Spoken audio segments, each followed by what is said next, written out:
ボイストレーナーのつるさんです。皆さんいかがお過ごしでしょうか。今回の動画はですね、藤井風キャスケットガール。こちらを聞いて歌声分析をしていきたいと思います。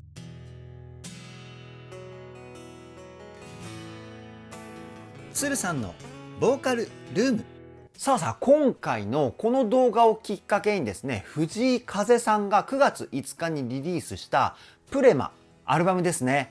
こちらのミュージックビデオとして公開していない楽曲のですね、歌声分析動画を公開していきたいと思います。まず第1弾はですね、今回歌声分析をするキャスケットガール。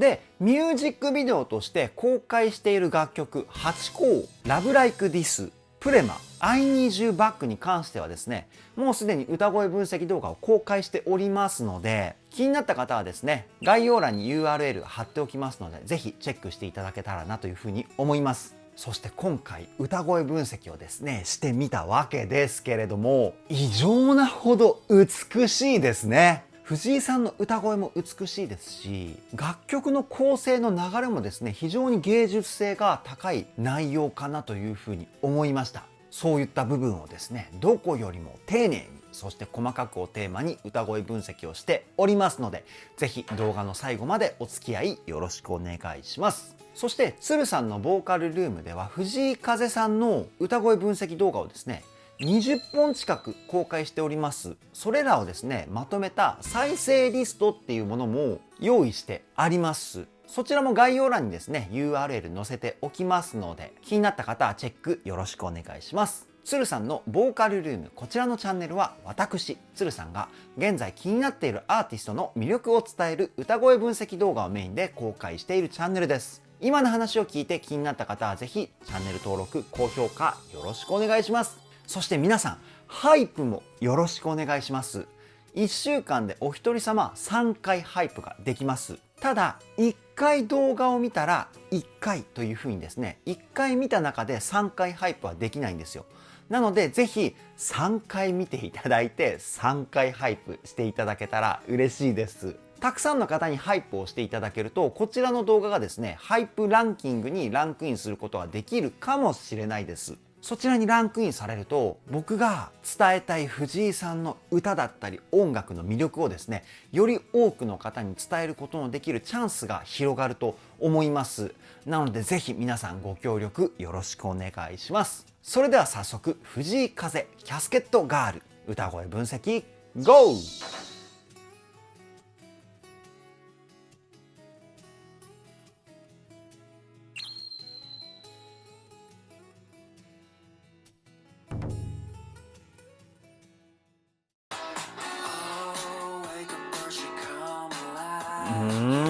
かっこいいですよね、出だしからね。で、入りなんですけれども、かなり低い音域で歌っていますよね。低い音域で歌うとですね、肺の中の胸腔共鳴というところの響きがですね、強調されます。この胸腔共鳴の響きが強調されると、男性だったら男らしくてかっこいい感じの声になります。そして藤井さん、この胸腔共鳴の声にですね、少し息の音を混ぜるウィスパーボイスっていう声を使って、かっこよくて空気感を感じるふわっとした感じの歌声に仕上げてるんですよね。もう一回聞いてみましょう。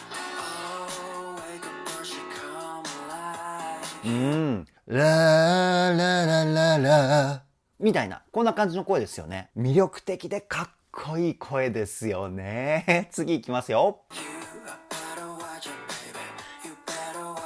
めちゃくちゃかっこいい。で、声の出し方はですね、先ほど説明した声の出し方と同じような歌い方になってるんですけど、今聞いたところでもう一つテクニックをですね、プラスしています。それは何かっていうと、音を切るテクニック、スタッカート。これですね。全体的に切るように歌うことによってリズムの躍動感だったり弾んだニュアンス、こちらを表現しています。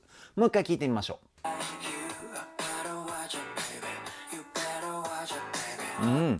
タラタラタラみたいな感じで音切ってますよね。音を切ることによって切った後の音がですね、アクセントって言われる強い音に変わるんですよ。そして強い音と弱い音が生まれることによって躍動感につながっていきます。これを音楽の専門用語ではグルーブとかグルーブ感って言ったりするんですけど、最高ですよね。次いきますよ。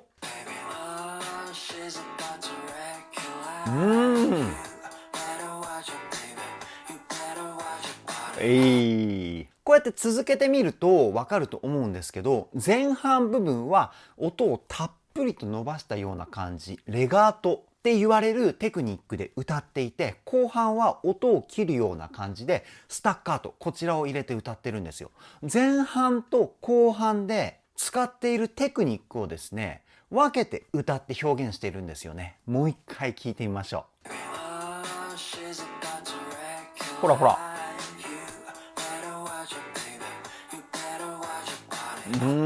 でしょ？前半はたっぷり伸ばしてこうね、ふわっとした雰囲気を表現して、後半はぐっと締まったような感じで歌っているっていう流れ。この短い間でもものすごい細かい表現を使って歌ってるんですよ。さすが藤井さんですよね。次いきますよ。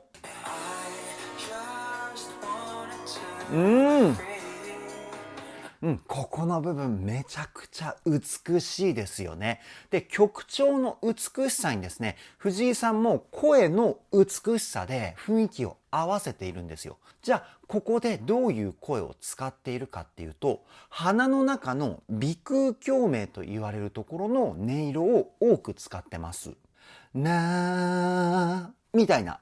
ちょっと鼻声のニュアンスを歌声にプラスするっていう感じの声の出し方なんですけど、この声の出し方を使うことによってこのね、空気感を表現しているんですね。プラス A メロと一緒でですね、息の音を混ぜるウィスパーボイス、こちらも使っています。もう一回聞いてみましょう。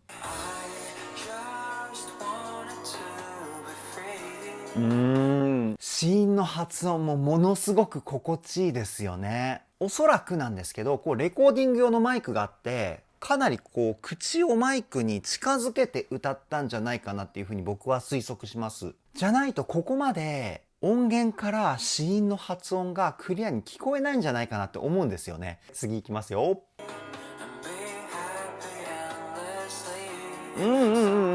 で、今のところはですね、口をですね、ちょっと大きめに開いたような音色を感じますね。口の中の空間を口腔共鳴って言うんですけど、口は大きく開けば開くほど言葉がですね、はっきりと前に出てきます。おそらくその性質をですね、歌声に乗せたんじゃないかなって思います。もう一回聞いてみましょう。このハッピーのあたり。この辺で口をですね、大きく広げたと思います。いやー、相変わらず曲のですね、メロディーの付け方がですね、ものすごくおしゃれですよね。次いきますよ。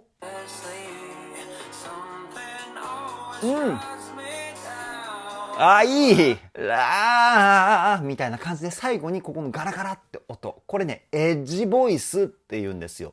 ここに仮声帯っていう器官があって、ここをこう鳴らすんですよね。このテクニックなんですけど、切ない雰囲気を表現するときに使うテクニックですね。で、このエッジボイスに行くまでの流れがもう芸術的すぎて、どんどん上昇していく音階なんですよね。で、音が上がれば上がるほど声にパワーって乗りやすいんですけど、声の自然な流れでの力強さを表現してからの切ない雰囲気に落ち着くっていう、この流れがですね、本当に素晴らしい。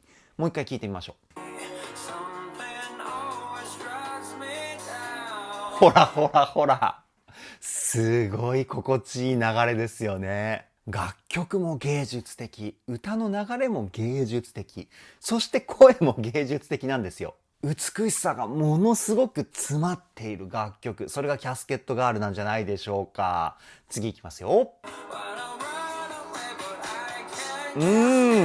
こっからサビですね。で、サビ前で、アクセントを強くつけるのが、藤井さんの楽曲の特徴の一つかなっていうふうに思っていて、全曲そういうわけではないんですけど、こういうビートが効いた曲は、サビ前でガツガツガツみたいな感じのアクセントが強く出ているフレーズをですね、入れてからサビに突入するみたいな流れの曲多いと思うんですよ。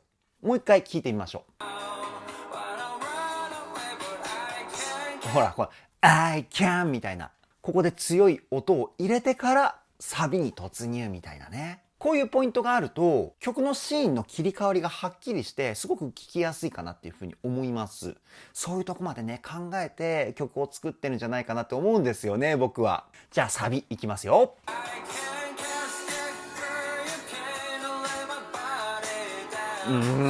かっこいいですね。このね懐かしさを感じるメロディーがですねとても素敵ですね。で、先ほど言ったサビ前のアクセント、こちらキープしたままサビ歌ってますよね。全体的にこう激しく強めに切るような感じで歌って躍動感をものすごく強調して歌ってるというか、もう一回聞いてみましょう。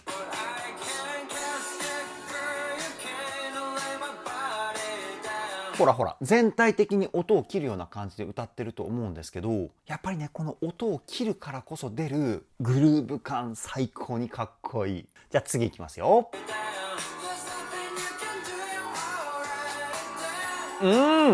このバックコーラスで入ってる音、多分バックコーラスのつもりで収録したフレーズだと思うんですけど、ハイトーンボイスにもかかわらず適度な声の張り感を残しているんですけど、ふわっとした雰囲気も感じれるというかね、この素晴らしい歌声、もう一回聞いてみましょ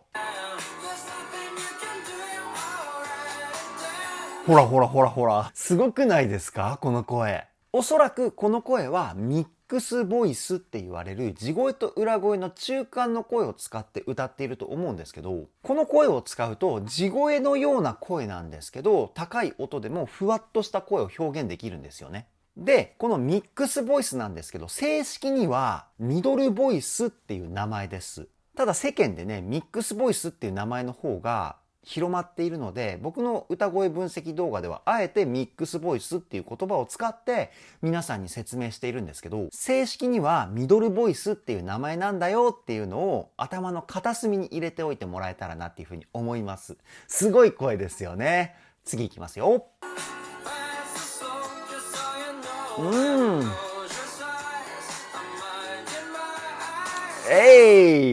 ララララのこのフレーズ、藤井さんの楽曲結構出てくるかなって思います。なんか楽器の演奏者だと手癖って言われる無意識で弾いてしまうフレーズみたいなのがあるんですけど、多分藤井さんにとっての歌での歌癖、声癖って言ったらいいのかながね、今のフレーズなんじゃないかなっていうふうにね、僕思ってるんですけど、もう一回聞いてみましょうか。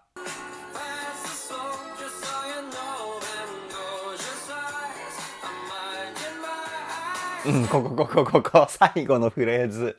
これ多分ね、藤井さんの声癖なんじゃないかなっていうふうにね、思います、僕。こういうポイント見つけるの嬉しいですよね。藤井さんらしいポイントっていうか。じゃあ次いきますよ。この、キャスケットガールのここのガツガツガツっていうポイント、ものすごくかっこよくないですか？音を切るのと同時に子音を強く発音してるポイントなんですよね。だからものすごくかっこよく聞こえるポイントなんですけど、もう一回聞いてみましょう。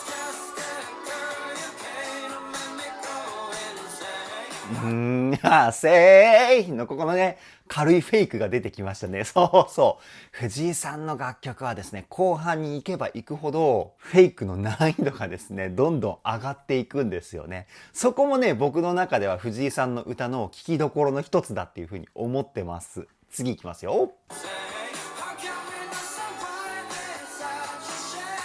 いややっぱり藤井さんの歌声分析はすごすぎて細かく分析しちゃいますね。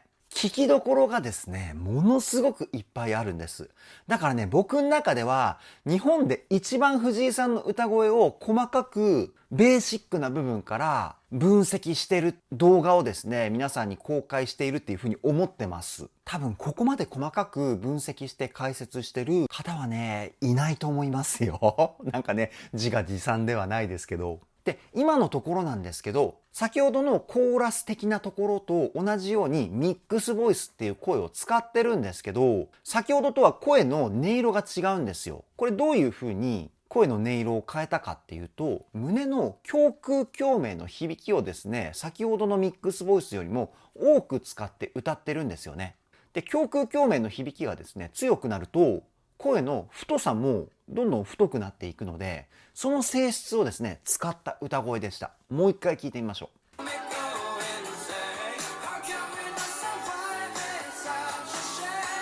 う。声も太くてかっこいいし、ものすごい力強いですよね。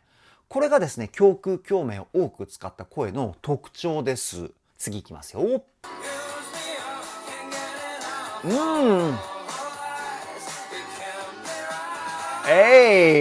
で、ここでハーモニーが入ってきましたね。ものすごく美しくて分厚いハーモニーですよね。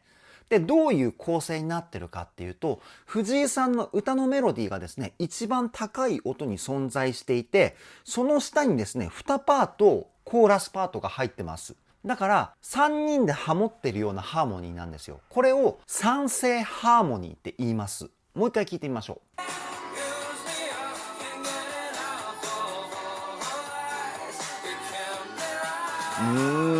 かっこいいね。同じメロディーでも声の使い方のバリエーションも豊富だし、ハーモニーを使うか使わないかの違いだったり、いろんなバリエーションを表現してくれますよね、藤井さんは。ここにね、ファンへの愛を感じますね、僕は。次いきますよ。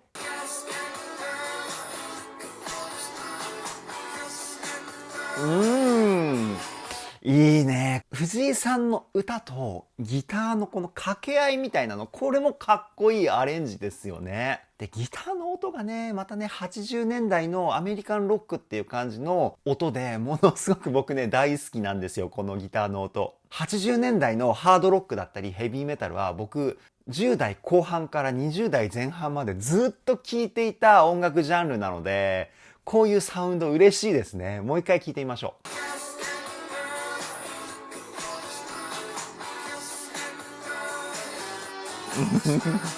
いいね。で、よく聞いたら、イントロのギターのフレーズが流れてる上で藤井さんが歌ってるっていうパートなんですね。追っかけじゃなかったですね。大変失礼しました。次いきますよ。いいね。いい。で、今の後半のキャスケットガールの声聞きましたか？もうほとんど鼻に声を入れているような優しさ 120% の歌声。やっぱり声の雰囲気も同じ歌詞でもバリエーション豊富で表現してますよね。もう一回聞いてみましょう。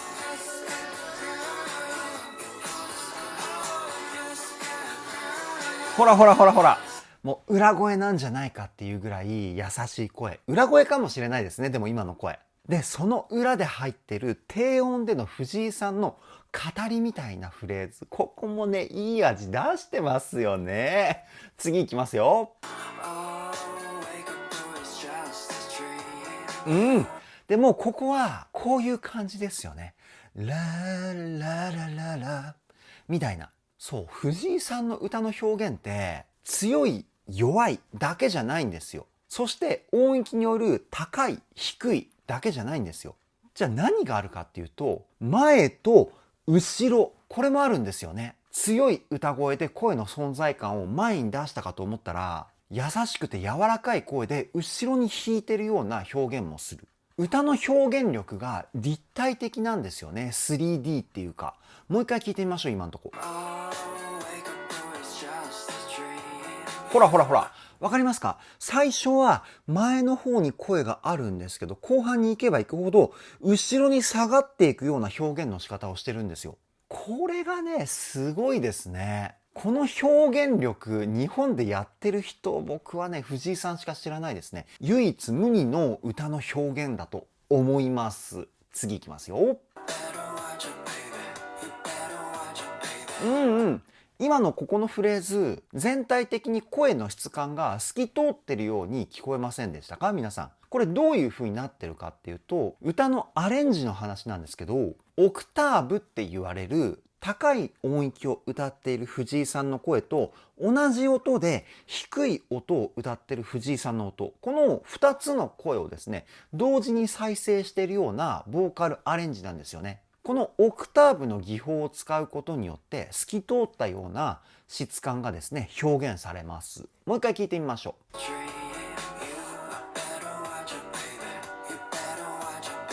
ほらほら、低い音がメインか。低い音がメインで、裏声で高い音。これが同時にこう流れているような状態ですね。このオクターブのアレンジも藤井さんね、よく使うと思います。本当に美しい。次いきますよ。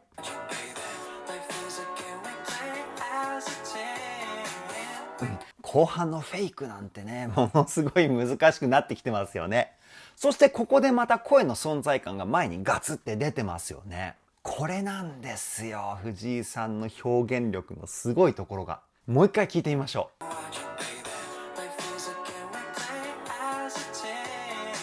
う。いい。そして声の使い方なんですけど、ちょっとこう潰れたような感じの音色を使ってますよね。この声どうやって出してるかっていうと、口の奥の空間をですね、潰したような感じの形を作ってます。へーみたいな。これで、この声をですね、鼻に入れるんですよね。ななななななななななみたいな。僕はね、あんまり上手くないですけど、こういう感じの体の使い方をして、特徴的な声をですね、チョイスして歌ってるポイントです。次いきますよ。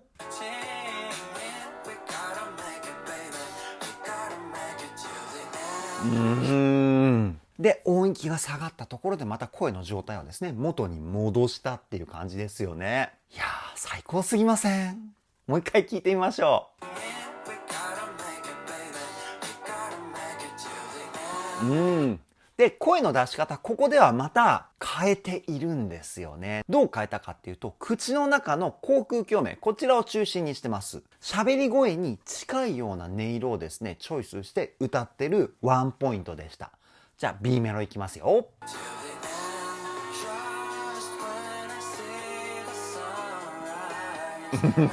いいね。やっぱりね、藤井さんがフェイクを歌ってるところはね、僕ね、めちゃくちゃ喜んじゃいますね。かっこよすぎて。で、フェイクの前まではですね、全体的にレガート、音をですね、滑らかにつなげるような感じで歌って、ゆったりした空気感をですね、表現しているポイントですね。もう一回聞いてみましょう。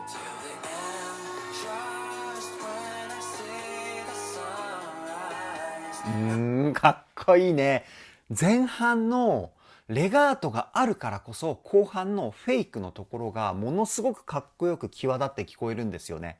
この流れの付け方がですね、もう本当に芸術的。次いきますよ。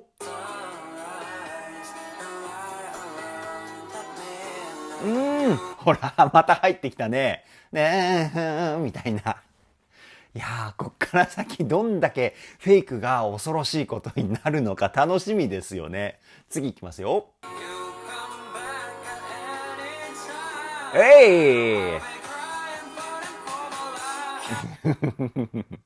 やっぱりそうですよね。後半に行けば行くほどもう藤井さんの感情が大爆発するフェイクがやってくるんですよ。で、ここでまた声の出し方をですね、ちょっとだけ変えてるんですよね。このちょっとだけ変えるっていうところが藤井さんの中のポイントで、ここはですね、口腔共鳴の響きをメインにして、そこにですね、胸の胸腔共鳴の響きを少しだけプラスしたような感じのかっこよくて言葉がはっきりとした歌声になってます。もう一回聞いてみましょう。ほらほら。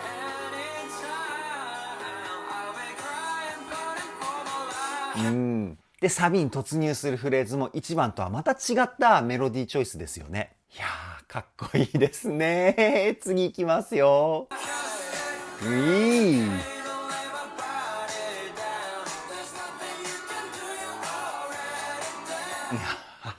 いね。やっぱりサビの入りのインパクトがものすごいですよね。超かっこいい。次いきますよ。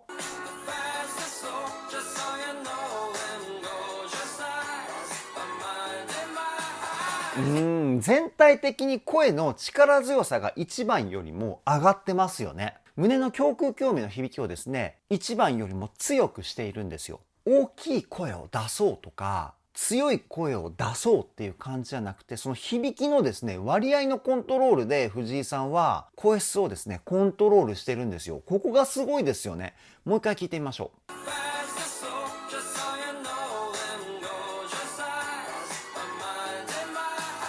超かっこいい。やばいね。本当にすごすぎます。次いきますよ。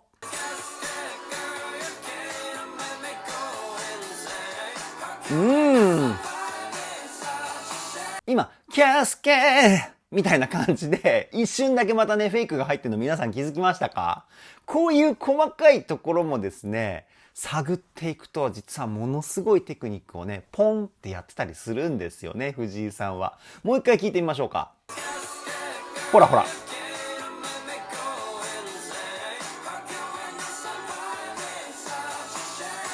もうテクニックの宝箱ですよね。藤井さんの歌声はどんどん出てくる。本当にすごい。次行きますよ。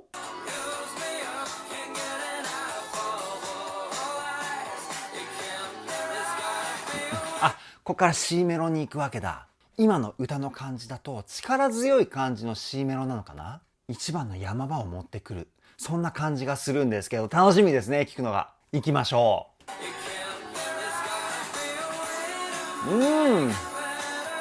ここでこう明るくなるメロディーなんですね。で、この明るいメロディーに対して力強すぎはしないんですけど、かなり強い声をですね、チョイスしています。ストレートな歌声っていうかね。この声もですね、胸の響きと口の響き、この2つが中心になってるかなって思います。もう一回聞いてみましょ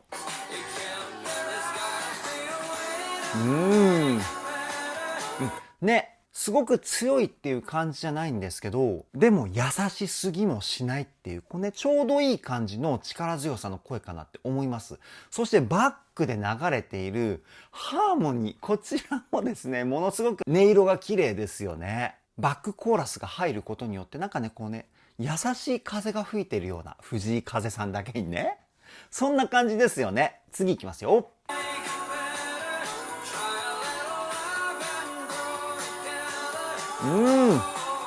いいですね。すごく爽やかで気持ちが安らぐ C メロというかね。で、一般的だったら、こういった曲調の雰囲気だったらもっとね、優しい声をチョイスして歌う方が多いと思うんですけど、藤井さんならではの表現ですよね。強めな声で歌い上げてるっていうか、ここにもね、個性を感じます。次いきますよ。あ、いいね。裏声のポイントがね、またたまらないですよね。裏声にしたところだけバックのコーラスと声が一体化するみたいなね、そんな雰囲気あると思います。もう一回聞いてみましょう。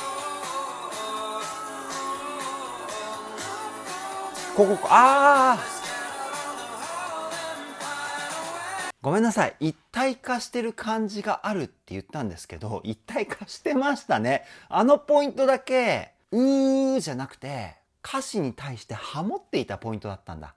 だから一体化した雰囲気に聞こえたんですね。そりゃそうですよね。一体化してるんだもん。そう聞こえなきゃおかしいですよね。大変失礼しました。次いきますよ。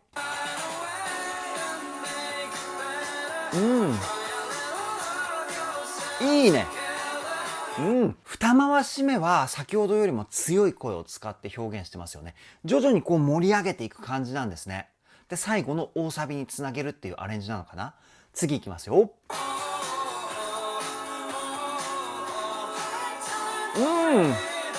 ほら、ここの高い声も裏声のように聞こえるんですけど、この声はですね、ミックスボイスなんですね。裏声成分の強いミックスボイスを使って、やっぱり先ほどの一回し目の C メロよりも盛り上がってる感じをですね、表現しています。次いきますよ。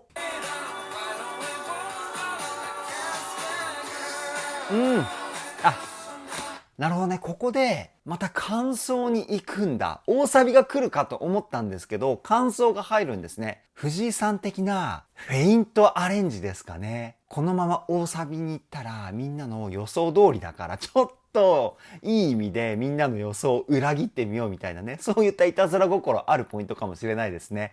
続きいきますよ。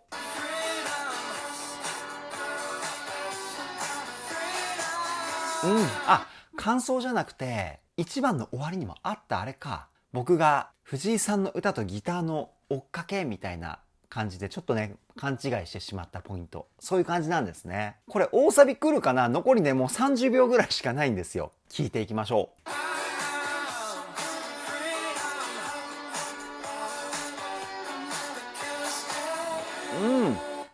来ないね。最後の大サビはないアレンジなのか。なるほどね。斬新ですね。続きいきますよ。優しく終わる。このまま終わっちゃうのかな。最後に流れてるシンセサイザーは藤井さんが弾いてるような感じがするけど、せっかくなんで最後まで聞いていきますね。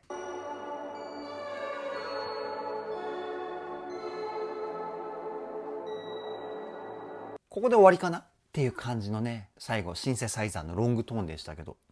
でもごめんなさい、今止めて気づいたんですけど、あとね、もう9秒ぐらいある。まだあるかな。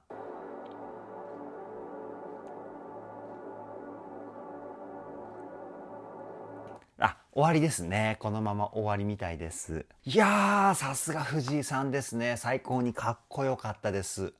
以上、藤井風キャスケットガール歌声分析はここで終了です。いやー、さすが藤井さんですよね。めちゃくちゃかっこいい。で、斬新な雰囲気と並行してですね、またどこか懐かしいような雰囲気を感じさせてくれる藤井さんの楽曲もたまらなく僕はね、大好きですね。今回リリースされた藤井さんのアルバムプレマは、こういったどことなく懐かしいような雰囲気がある曲ばかりかなっていうふうに僕は思っていて、そういった雰囲気があると幅広い年齢層、そして世界中の方から愛される楽曲になるんじゃないかなっていうふうに僕は思うんですよ。現にね、藤井さんは海外のファンの方もものすごくいっぱいいるので、やっぱりね、全世界のファンの方に向けた作品の内容、それがプレマなんじゃないでしょうか。いずれにしろね、最高にかっこよかったと思います。次回のプレマのアルバム曲歌声分析動画はぜひね、楽しみにしていただけたらなというふうに思います。それでは今回の動画はここで終わりです。動画の内容を気に入ってくださった方はチャンネル登録、高評価よろしくお願いします。ではでは、ボイストレーナーのつるさんでした。